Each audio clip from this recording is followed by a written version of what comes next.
He didn't raise his voice. He didn't need to. The Korean Mafia boss leaned toward his associate and spoke Korean on purpose, not to communicate, to humiliate the black female bodyguard standing beside him. They laughed. She stayed silent. And that's when he made the worst mistake of his life. Because when she finally replied, she replied fluently. The private room smelled of expensive leather, stale cigar smoke, and the kind of whiskey that costs more than my father made in a year.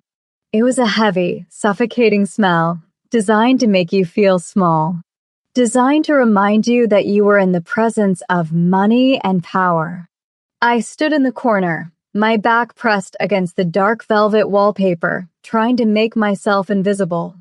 My hands were clasped behind my back in the parade rest position I had learned in the military and perfected in private security. My eyes were fixed on a point on the far wall, somewhere between a painting of a tiger and a sconce that looked like gold leaf. I was a statue. I was furniture. To the men in the room, I was just a large, dark object that took up space. Minjun sat in the center of the semicircular leather booth. He was the Korean Mafia boss, a man whose reputation was whispered about in the back alleys of Seoul and shouted about in the police stations. He didn't look like a thug. That was the scary part. He looked like a prince. He wore a white dress shirt, unbuttoned at the top to reveal the edge of a dragon tattoo that crawled up his neck like a warning. His hair was perfectly styled, his skin was flawless, and his eyes were like chips of black ice. He was a feared leader, an untouchable boss who moved through the world as if he owned the pavement he walked on. Next to him was Taeyong. If Minjun was the lion, Taeyong was the hyena. He was younger, louder, and desperate for approval. He was wearing a suit that was too shiny and a watch that was too big. He kept pouring drinks, his hands shaking slightly, laughing too hard at everything the boss said. They were comfortable. They were relaxed. And why wouldn't they be? They were in their own private kingdom, guarded by a heavy oak door and me. I adjusted the earpiece in my left ear, listening to the static of the comms channel. Nothing. The perimeter was secure. My job was simple. Stand there. Look intimidating. Take a bullet if necessary. I was a black female bodyguard, a visible deterrent hired by the syndicate because I stood out. Minjun took a slow sip of his amber liquid, his eyes sliding over to me. It wasn't a look of acknowledgement. It was the way a person looks at a strange animal in a zoo. He swirled the ice in his glass, the clinking sound sharp in the quiet room. Then he leaned toward Taeyong. "Look at it," Minjun said. He didn't speak in English. He switched to Korean smoothly, effortlessly. He spoke Korean on purpose. He knew I was American. He knew I was hired through an international agency. He assumed, with the arrogance of a man who has never been told no, that the language barrier was a steel wall. Whatever possessed us to hire a woman. Taeyong replied in Korean, snickering into his glass. Especially one so large. "It's about image," Minjun drawled, his voice a low rumble. "A black woman in power, or at least one wearing a suit, scares the locals. They see her and they think she is some sort of special forces commando. She looks like she could crush a melon with one hand," Taeyong laughed. "But does she have a brain? Or is it just muscle and bone?" I didn't blink. I didn't twitch.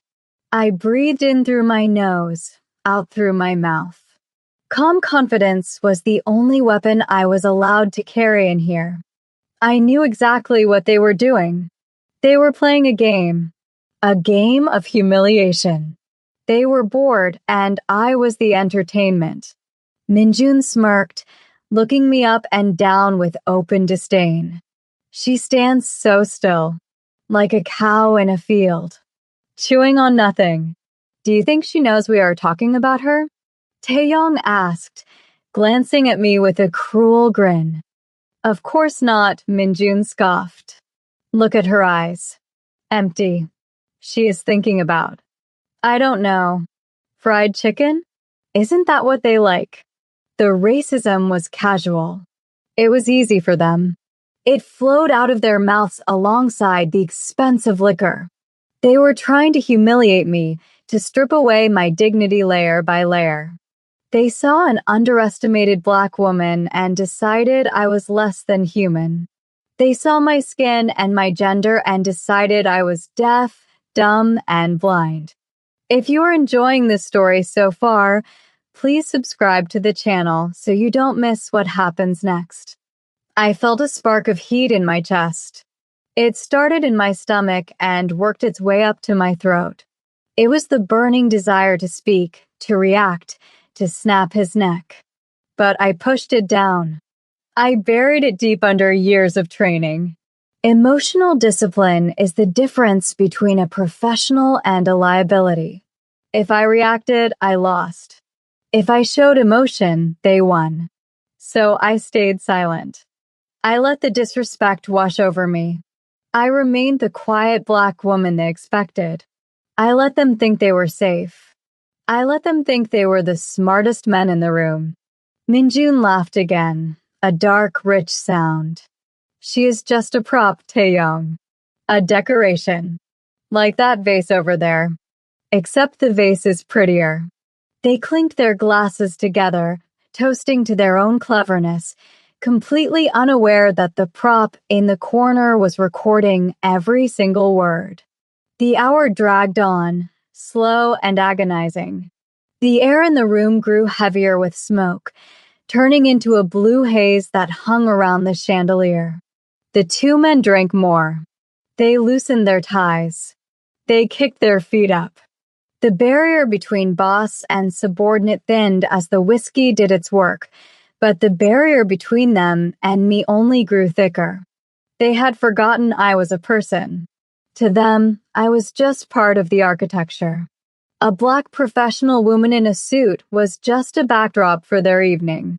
The suit is terrible, Minjun muttered in Korean, his eyes drowsy but sharp. Who tailored that? It looks like she is wearing a tent. Maybe they don't make suits for women that size. Taeyong giggled, his face flushed red from the alcohol. She is built like a tank.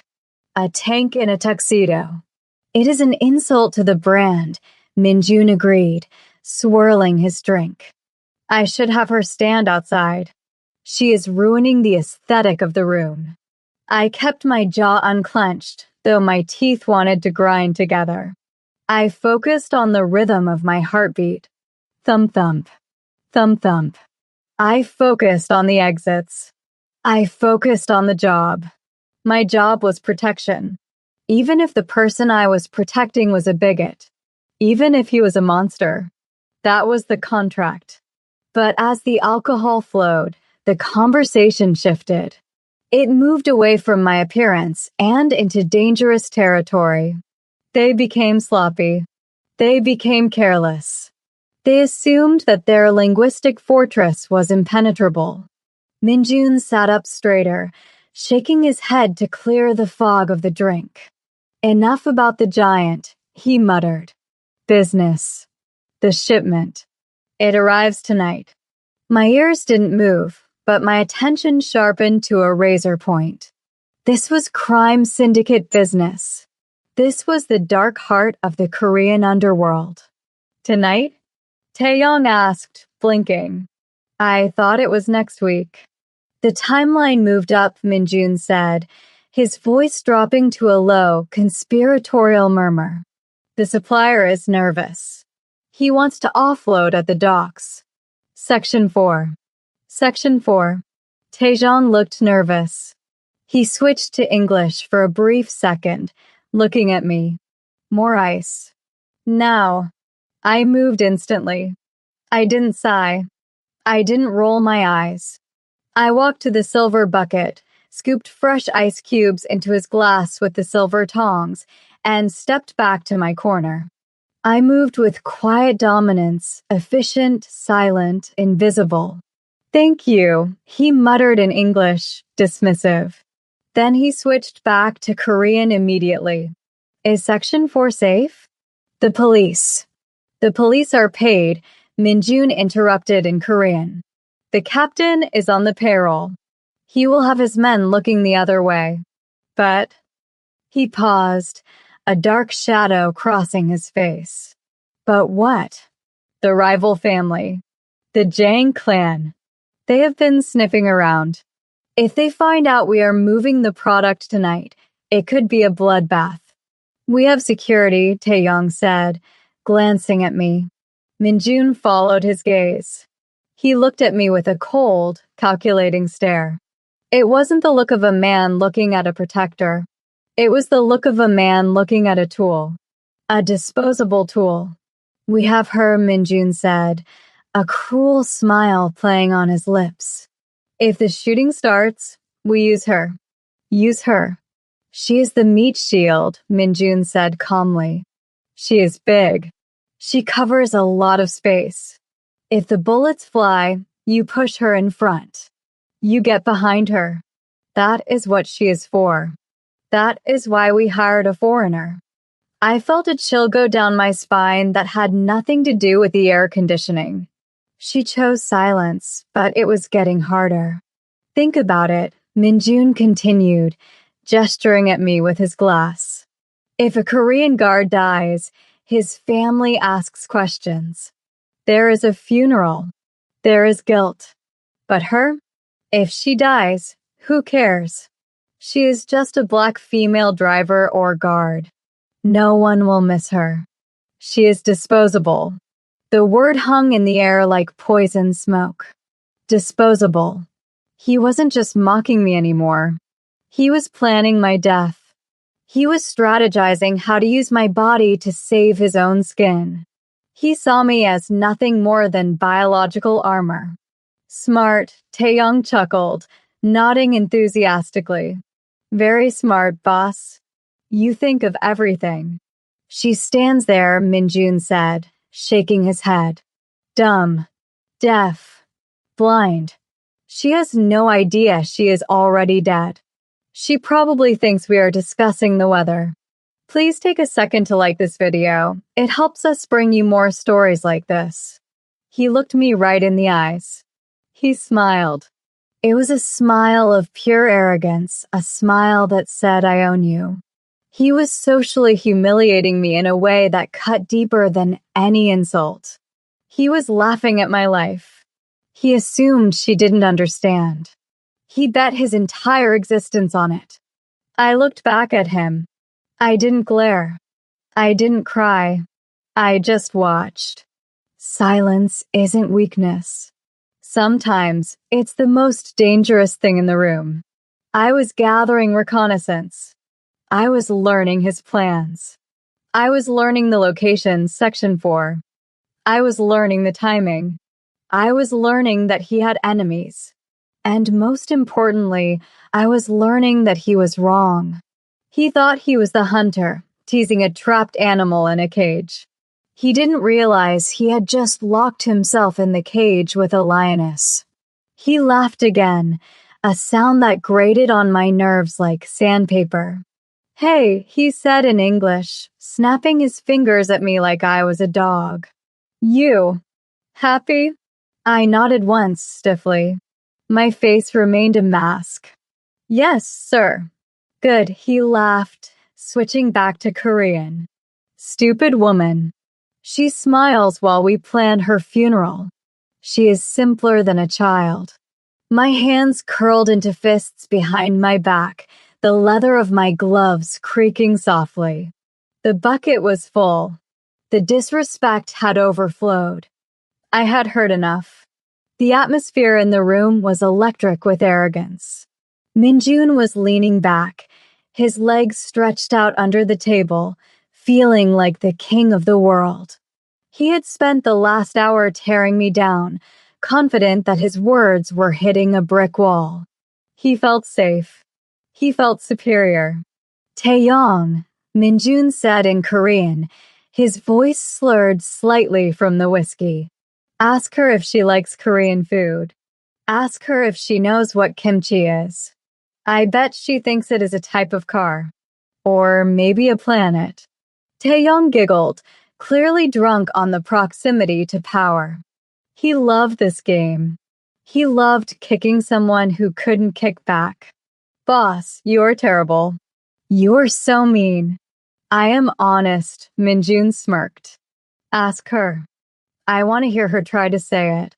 It will be funny. Taeyong turned to me. He put on a fake, patronizing smile. He switched to broken, slow, condescending English, speaking loud as if I were deaf. Hey, you like spicy food? You know, kimchi? I looked at him. I looked at his sloppy tie, his sweaty face. Then I looked at Minjun. Minjun was watching me with that same smug grin, waiting. He was expecting me to nod dumbly. He was expecting me to stutter out a simple yes or no. He was waiting for the final humiliation, the punchline to his joke. This was the moment, the tipping point, the mistake. Time seemed to slow down. I could hear the hum of the refrigerator in the corner. I could hear the traffic outside on the street, muffled by the heavy curtains. I took a breath. I let my posture shift. I didn't slump. I grew taller. I expanded my chest. The calm confidence I had been holding back flooded into my veins. I dropped the mask of the dumb hired help. I looked Minjun directly in the eyes. I didn't look at his chin or his nose. I looked into his soul. Kimchi is fermented cabbage, usually seasoned with chili powder, garlic, ginger, and jiakgol, sir, I said.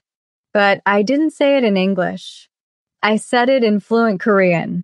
The sound of my voice cut through the room like a razor blade slicing through silk. It was perfect.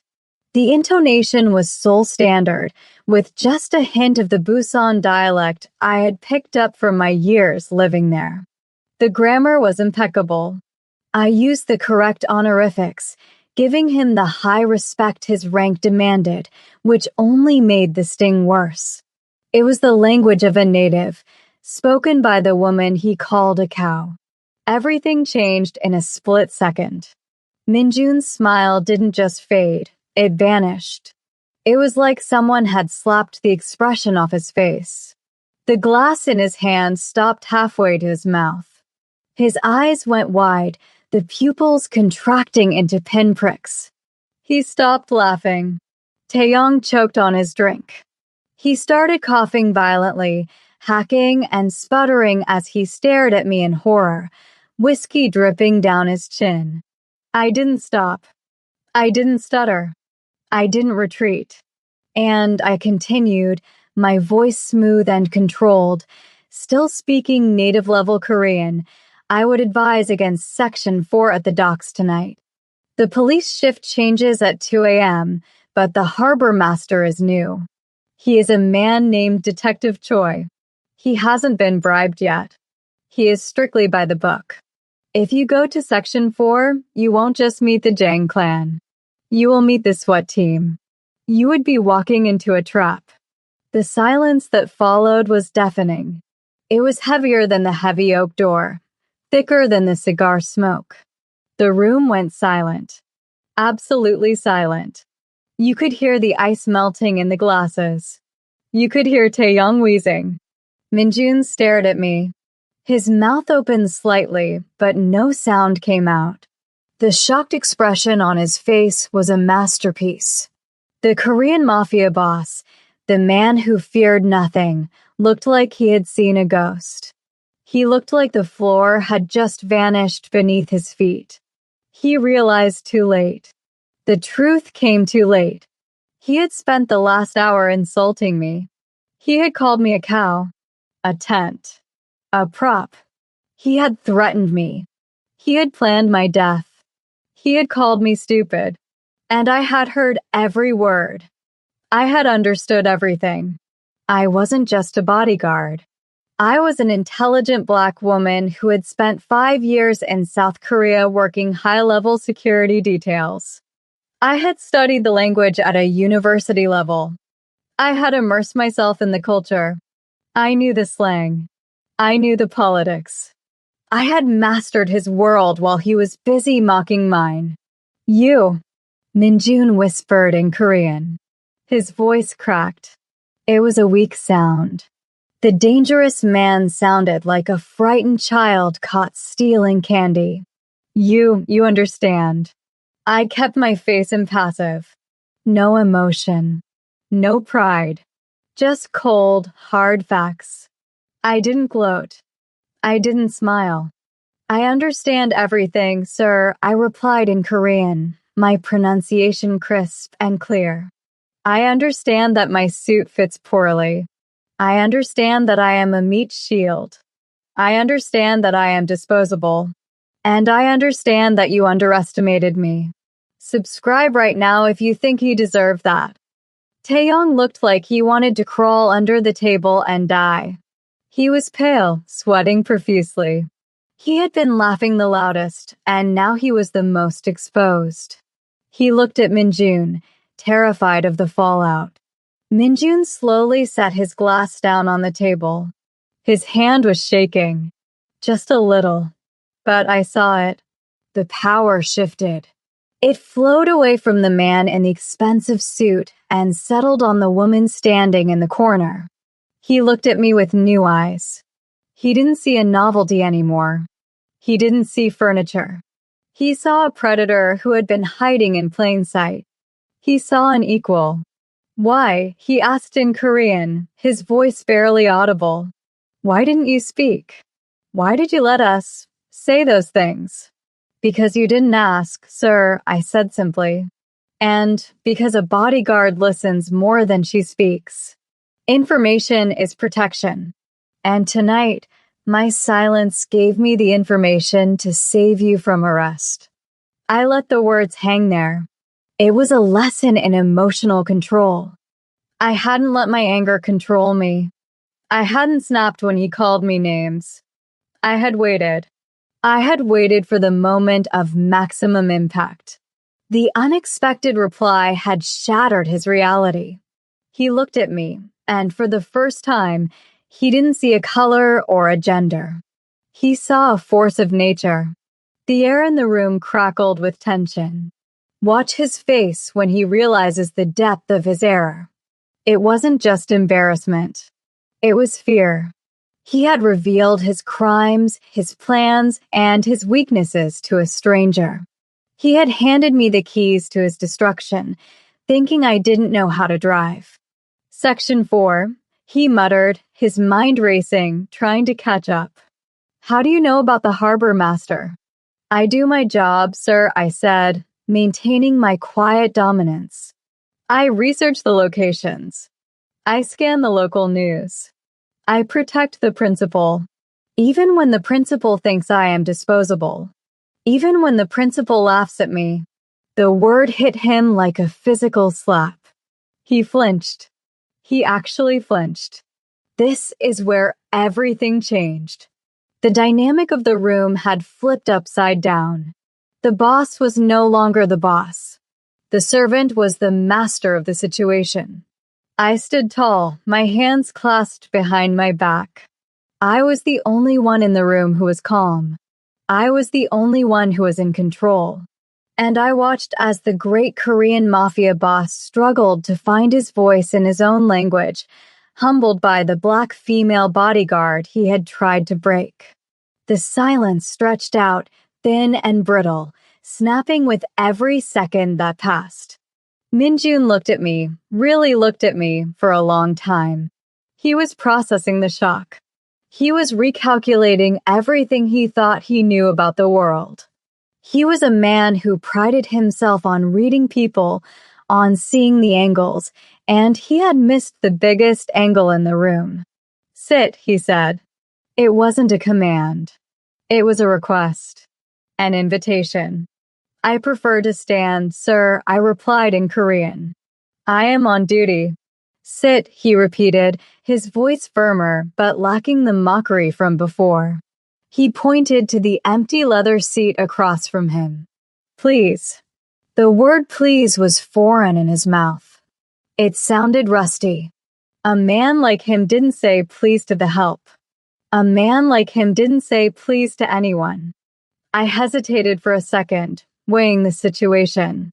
Then, with deliberate slowness, I unclasped my hands. I walked over to the booth and sat down. I sat straight, keeping my posture perfect, my eyes locked on his. Power doesn't shout. It waits. Taeyong was staring at his shoes, unable to meet my gaze. He was terrified. He knew that if I wanted to, I could ruin him. I had heard every insult he had laughed at. I held his reputation in my hands. Minjun poured a new glass of whiskey. He didn't pour it for himself. He pushed it across the table toward me. You speak the dialect, he said, studying my face as if seeing it for the first time. Busan? It is faint, but I hear it. I lived there for 5 years, I answered, ignoring the drink. I was security detail for a tech executive. I learned the language because I needed to know if people were planning to kidnap him. It is a useful skill. And you didn't tell me. You didn't ask. You assumed. He let out a short, incredulous breath. He looked at the dragon tattoo on his hand, then back at me. He was trying to reconcile the black woman in power sitting in front of him with the stereotype he had built in his head. Don't forget to boost this video by leaving a like. You heard the insults, he said flatly. About the suit. About the meat shield. Yes. And yet, you warned me about the docks. You warned me about the police. I am a professional, I said. My feelings are irrelevant. My job is to keep you alive. If you walk into a trap at the docks, I fail. I don't like to fail. And if you get arrested, I don't get paid. Minjun leaned back, a flicker of genuine admiration in his eyes. He respected strength. He respected intelligence. And he respected emotional discipline because he knew how hard it was to maintain. He knew that any other person would have lashed out or quit or sulked. But I had done the job. You're dangerous, he murmured. A dangerous woman. Only to those who threaten my principle, I said. Or to those who underestimate you, he corrected. The power rebalance was complete. He wasn't looking down on me anymore. He was looking across at me. We were equals in this moment. The hierarchy of the Korean underworld had been suspended. Taeyong, Minjun barked, the sudden noise making the associate jump in his seat. Yes, boss. Taeyong squeaked, his voice trembling. Get out. Boss? Taejong looked confused. But the meeting. Leave the room, Minjun said, his voice cold and hard as steel. Go wait in the car. You are embarrassing me. Taeyong scrambled up. He bowed frantically to Minjun. Then he paused. He looked at me. He didn't know what to do. The old rules were gone. Then, slowly, he bowed to me. It was a deep bow. A respectful bow. The kind of bow you give to a superior. I apologize, he stammered in Korean. I didn't say anything. I just looked at him. He grabbed his coat and fled the room, the heavy door clicking shut behind him. Now it was just the two of us. The Korean Mafia boss and the underestimated black woman. The harbor master, Minjun said, his voice serious now. Is there another route? We have to move the product tonight. Section 2 is clear, I said immediately. Industrial waste disposal. It smells, so the regular patrols avoid it. And the security cameras on the west gate are broken. I checked them this morning. You can move the shipment through there within 20 minutes. It is ugly, but it is safe. He nodded slowly. He was testing me, and I was passing. I was proving that I wasn't just fluent in the language, I was fluent in the business. I was intelligent. I was strategic. I was an asset he had almost thrown away. You saved me money tonight, he said. And probably my life. If the Jang clan was waiting at Section 4. They were, I said. I saw a scout car from the Jang family 2 blocks from the Section 4 entrance when we drove past earlier. You missed it because you were talking. He grimaced. I missed it because I was arrogant. Yes, I said. He didn't get angry at the confirmation. He accepted it. It is more than the job, he said. He leaned forward, his dark eyes intense. Most people would have let me walk into the trap. Especially after what I said. They would have let me die just to spite me. I am not most people. No, he agreed. You are not. He picked up his glass and held it up. A toast. To silence, he said in English. I didn't smile. I just nodded. Quiet dominance filled the space between us. I didn't need his toast. I didn't need his approval. I had taken his disrespect and turned it into a weapon. He drank. I watched. The atmosphere changed permanently. I knew that when we walked out of this room, things would be different. He would never speak over me again. He would never assume I was invisible. He had learned that the person standing in the shadows often sees the most. He had learned that the loudest person in the room is usually the weakest, and the quietest is the one you need to worry about. We left the club 20 minutes later. The walk to the car was different. Before, I had trailed behind him like a shadow, ignored and forgotten. Now he walked slightly slower, keeping me in his peripheral vision. It wasn't out of suspicion. It was out of awareness. He was acknowledging my presence. He was making sure I was there. As we stepped out into the cool Seoul night, the neon signs reflecting off the wet pavement, the other bodyguards were waiting. They were all men, all Korean. They looked at Minjun, then at me, expecting the usual dynamic. They expected me to go to the follow car or to stand by the trunk. Minjun stopped at the back door of the black limousine.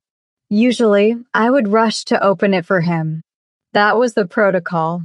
I stepped forward to reach for the handle, but he held up a hand. No, he said in Korean. The other guards froze. The lead driver looked confused. Minjun looked at the lead driver. She rides in the back with me. The driver's jaw dropped. Boss? But protocol. She is security.